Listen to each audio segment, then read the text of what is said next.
launch of Season 2, it's actually a care package weapon because it's so OP. Okay. It's just amazing. Glad you But said that out front. yeah, well, it's like the master for the Kraber. It's incredibly powerful. Yeah. And being a care package weapon, it doesn't use any of the existing ammo on the ground, so whatever you get with it is what you got. I also noticed too, it shattered through doors. Yeah, it can open Well, doors. so like Yeah. melees, grenades, and now the L-Star. Wow. Okay, so that is pretty sizable. Now, what other changes are going to be coming to weapons? Because and this may seem very nerdy, but I'm a huge fan of hop-ups. I'm all about Prowler with my switch fire. That's my jam. Yeah. What are you bringing me? Yeah, so like I mentioned, there's going to be some meta changes to the weapons. We're trying to bring up some of the weaker weapons. And then, yeah, there are 2 new hop-ups coming. Not really going to say what they are yet. You guys got to wait for Season 2. But there is a chance that maybe a memeable weapon named after an African country is usable.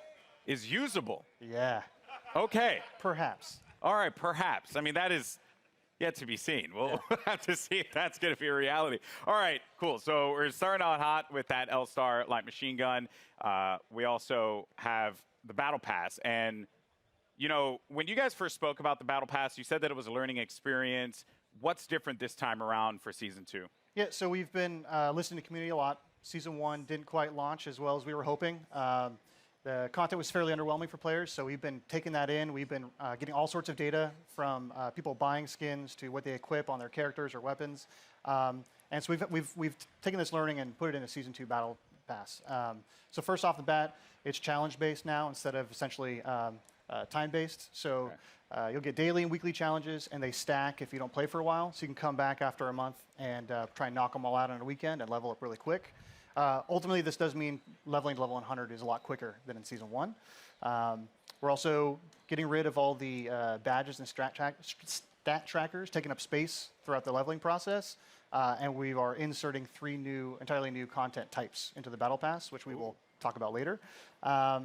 And there's a lot more skins in it, and there's going to be enough crafting metals by the time you hit level 100 to craft your very own legendary of your choosing.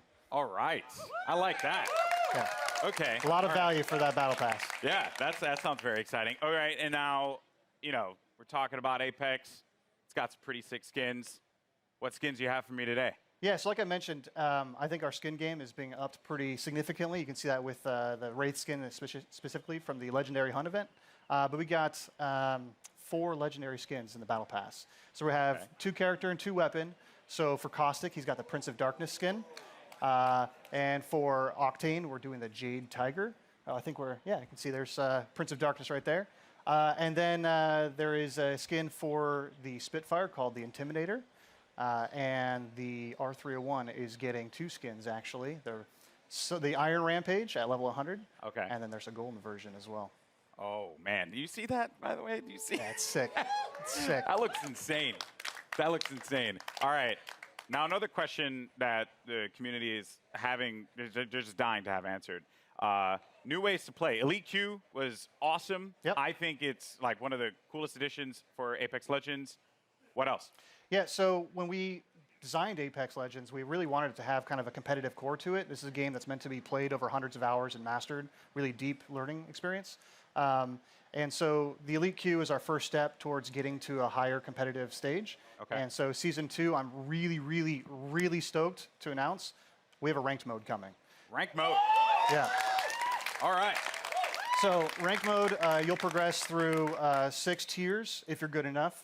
You will cap out if you are garbage tier like myself. Yeah. Don't worry, we'll be in Wood Division together. Yeah, you and me, buddy. Yeah, that's Wood. what's up. Wood 3, I think. Wood 3? Wood Yeah, 3 we'll get there. Division? Yeah, so it goes from Bronze all the way up to Apex Predator, and it's using special matchmaking for each of the tiers. So the higher you get, you'll probably have some longer matchmaking times, but it's because we're trying to find the best possible match for you. And then throughout the season, you'll be hopefully gaining tiers, and then at the end of the season, you'll get rewards based on where you ended. Wow. To show off for the next season. Ranked mode coming to Apex Legends. Yeah, it's going to be awesome. That's sick. All right. All right. I'm going to be honest with you. I'm going to be all up in that. It's going to be sick. I can't wait. I am legitimately concerned, as I had mentioned, either be the first Wood Division player, which isn't even in it, or Plastic Division. Plastic's good. Yeah. That's going to hurt. But, dude, thank you so much for sharing all these details, man. Hey, man. Guys, Drew, ladies and gentlemen, from the Respawn team. All right, now, here's the thing. I'm a Lifeline main. It's just facts. Same. You are too? Yep. Respect that. Any Lifeline mains in the house? Lifeline mains? All right. But that might change when the new season drops. That's right, because Jay, give the people what they want. We want to know who is the 10th legend joining the arena. What do you have? It's my pleasure, Golden Boy. Well, ladies and gentlemen, the moment has arrived. The 10th legend joining the Apex Legends Arena is Wattson.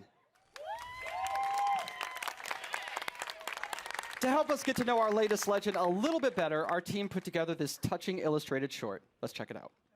My dearest Natalie, as I write this letter, it's the middle of the night in late summer.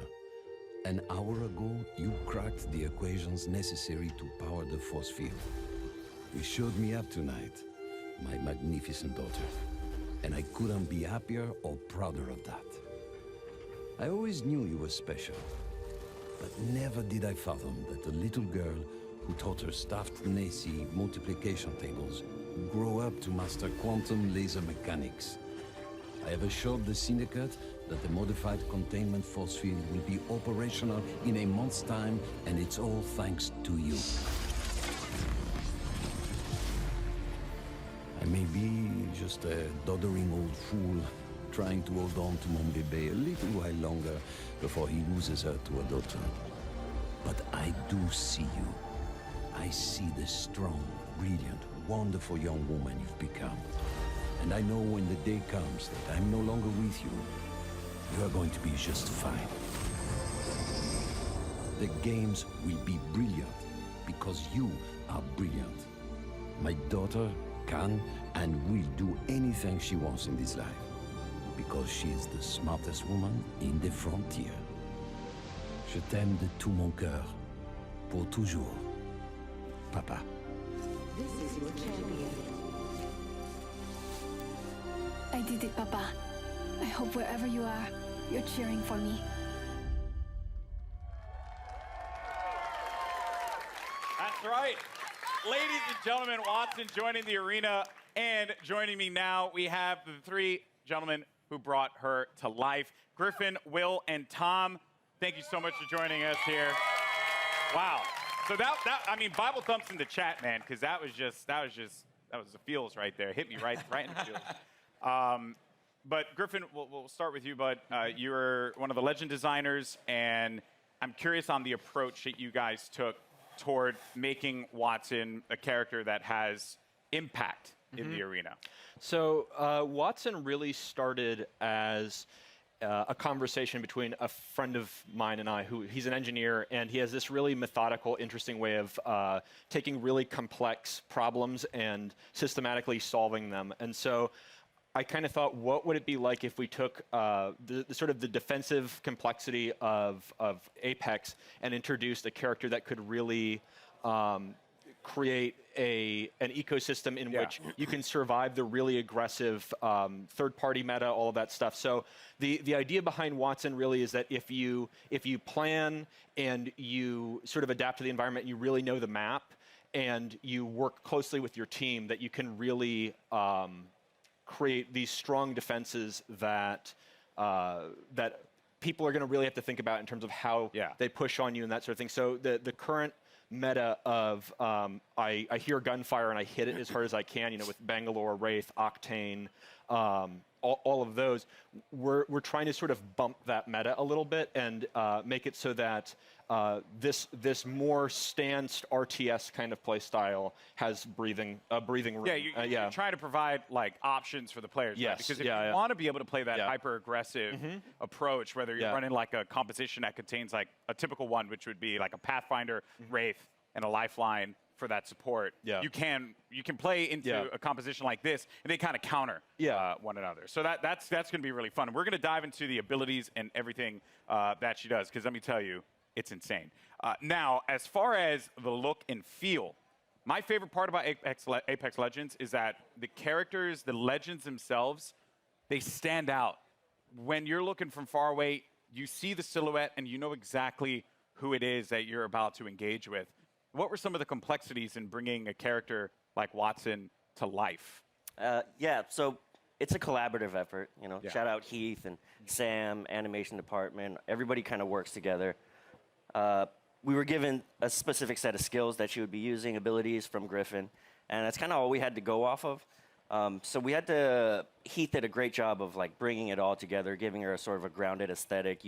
She had to look like she was using electricity and stuff like that. So rubber gloves and the coils and the wires and pushing her silhouette at the same time, making her stand out. You have to be able to read who she is from different distances. From there, all right. From there, you can really go in and sculpt all the details out and work with the animators to really bring her to life, give her personality in everything that she does with her abilities and that too. So. Yeah, and there's some really cool stuff there as well. Every part that Watson she takes out an item in her kit, it's actually like on her person. Oh yeah. You see it happen. Yeah, and those are all very meticulously designed by the concept artist and then modeled out in 3D. So yeah, it's all functional. That's great. In the world, yeah. So now you get to the gameplay, the look, but the story, because you got to hit us in the feels, right? Like super hard, and you just did that. Watson's backstory, who she is. Let's dive deeper into that one, Tom. Watson's kind of different from the way we usually do things because usually it's very collaborative and we're creating the character at the same time, all the different departments, and we're working together. Watson was different. She was already designed and drawn when I got her. And one of the great things about working at Respawn is they encourage us to create characters that are non-traditional and that are characters you haven't seen in video games before, and to kind of branch out and see what else, what other kinds of people can we represent out there. And so Watson is a very different character than I've ever seen in a video game, at least. And everything is based off of what these guys created. I mean, it's all, every single part of her backstory is connected somehow to either her abilities or her look. And now, it was something that kind of stuck out to me. So, am I correct in assuming that Watson played a big role in the arena itself? Yes, so Watson and her father actually invented the ring. Okay. And so she grew up in the arena, literally in the arena when they were building it. And we're going to start to, you're going to see with Watson and moving forward, we're going to start to build the lore of this world a little bit. You're going to find out who created the games. They mentioned the Syndicate in there, so we'll talk about the Syndicate down the road.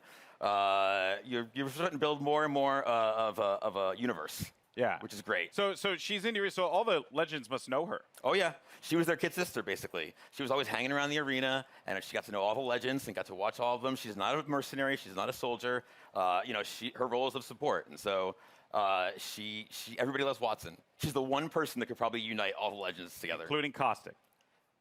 Caustic respects her. She's a scientist. Okay. She's an engineer. Okay, so like was he a strong respects word her. for Caustic. Yeah, I don't know if Caustic likes anybody. Okay, He likes that's that, fair. yeah. That's fair. Well, yeah, that's super cool. I mean, blown away by this character so far. Now, I mentioned before we're going to talk about the abilities because when you revealed these to me, I was floored, jaw-dropping. And a lot of people online were kind of like guessing as to like what it would be, and I'm very happy to see that a lot of them, some had the right idea, but for the most part, what she's capable of doing is ridiculous. So let's just talk about the active. First thing, defenses. Yes. Talk about So the Watson has more interrelated abilities than probably any other current character we have. You really need to understand how they all interact. The fences, you can place 12 nodes, and you can use these in any permutation you want. Part of why we sort of went with her being such a brilliant electrical engineer is because we really wanted to reinforce both mechanically and thematically how creative the player can be with these. Basically, we're just giving you free reign to place these however you want and figure out. And the players, like I just saw right there, I don't know if that was intentional. So when your teammates go through, it shuts down. It shuts off. So if I'm downed and they run through the gate, does the gate deactivate? Yes. Oh. Yeah. So there's a lot of different interactions, a lot of different ways that you can interact with the gates with other characters. The ultimate is, we call it an interception pylon. It shoots down bombardments, incoming grenades, stops arc star spam, and it charges your team's shield. And it also, if Watson's cooldown is slower when she's away from the pylon, but when you're near the pylon, it supercharges your tactical, so you get fences faster. So if you drop it down, it's a permanent structure until it's destroyed, and that allows you to build these large fortresses very rapidly. And you can use that for defending, for flank control on offensive squads, for going up on a tower and fencing it off. with Pathfinder. And then the passive is that ultimate accelerants give you your ultimate, 100% ultimate charge. And so if you save up ultimate accelerants over the course of the match, that allows you to place more pylons, and it means that you don't have to play conservatively as Watson as long as you save up ultimate charges. You can keep moving with a highly mobile squad. You can play offense, defense, support, however you feel like the fences and the pylon are most effective to whatever comp you're playing. So what you're telling me here is that Lifeline mains do not need to continuously hold ultimate accelerants anymore. We felt like we needed to Rejoice! That's right. We did it, people. Finally, because everyone's like really mean to me if I don't like use the ult accelerant. It's not fair. Oh wow. So that is ridiculous. There's also when they cross the fences, you get pinged as well. Oh yeah. So if any enemies cross through the fences, it pings your entire squad. So there's a situational awareness element to them as well. Wow. So if you know, so this is why like she grew up in the arena. If you know where all the choke points, the entrances, the exits are, you can set up fences there, and you'll know exactly when an enemy crosses. I'm even thinking about like compositions and how like it could work out. You know, maybe for any Gibraltar mains out there, maybe you find a little. No one cheered for that. Feels bad, man. Maybe there's like a little synergy there that can be created. There's a lot that can be done with these fences and being able to block off certain chokes. Yeah, I think it's really the big sort of the ceiling is how creative people can get with it, and I'm really excited to see what people do with it. And from an art perspective here, you know, they're very distinct. They stand out.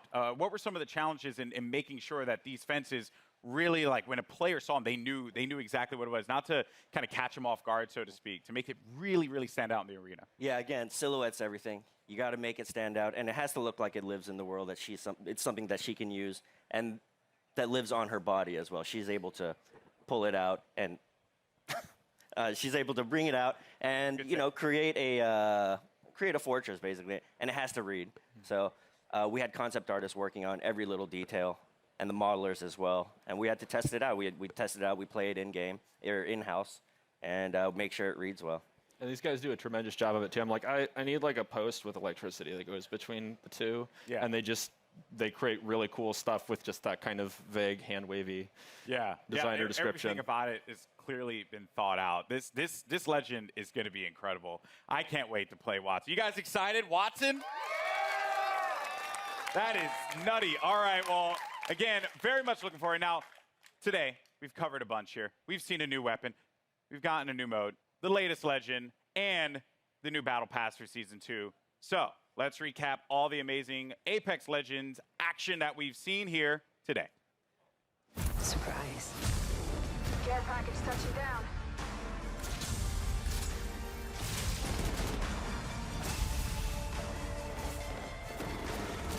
Like a deer in the headlights.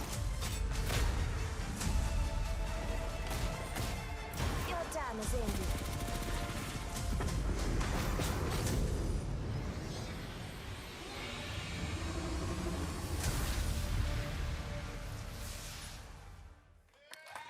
I'm not going to let you off that easy, Drew. What was that? What was what? What was that? You saw the giant thing on the screen in the eyeball. What was that? All right. You can't tell me? Well, let's just say that. Well, no, but let's just say this. We got perhaps a couple of big things coming into Kings Canyon at the start of Season 2. Okay. So keep your eyes peeled over the next month. See what you can find out. So if I were to like ask you, after we're done with this, are you like gonna give me the cold shoulder? Or are you actually gonna tell me? There's no way I can tell you. Sorry. Yo, man, I'm just holding L's all Not a day out chance. here, man. This is not fair. Well, Drew, thank you so much, man. Guys, Apex Legends Season 2. Let's go.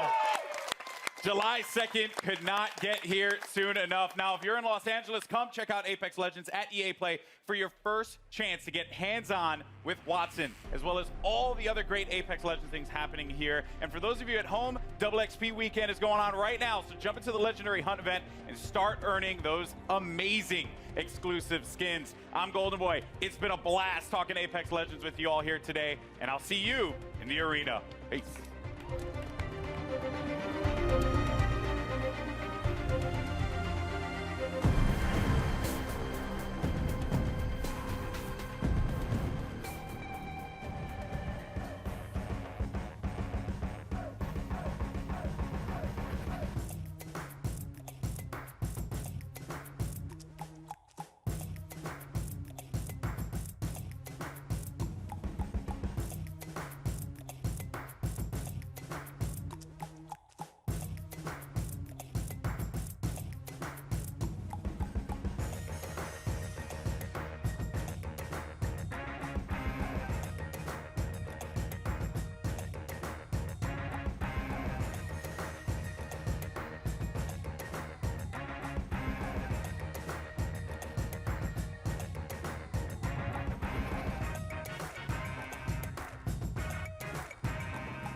That's right, you just saw a ton of new info on Apex Legends Season 2, including a new battle pass, first details on ranked mode, and the official reveal of the newest legend, Wattson.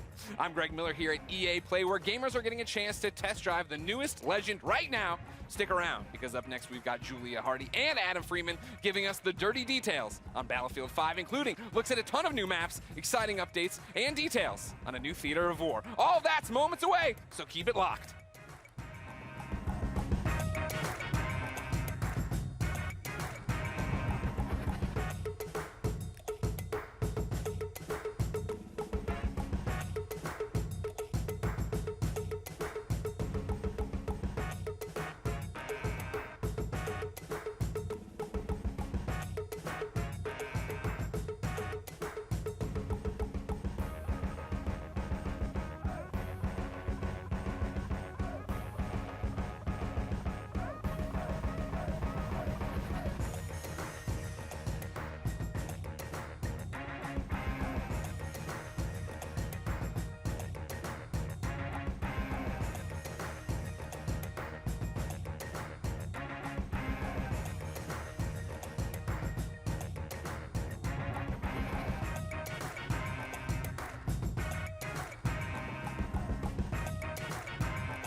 Welcome to the Battlefield 5 show, live from EA Play in Hollywood. Let's hear it!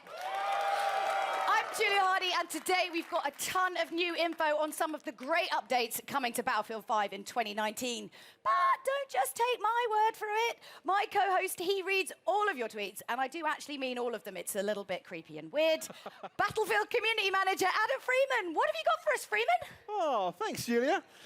Now, I may be a member of the Battlefield team, but as you know, I'm a fan. I know you guys are a fan too, and you're going to love what we've got to you today. So, over the next half hour...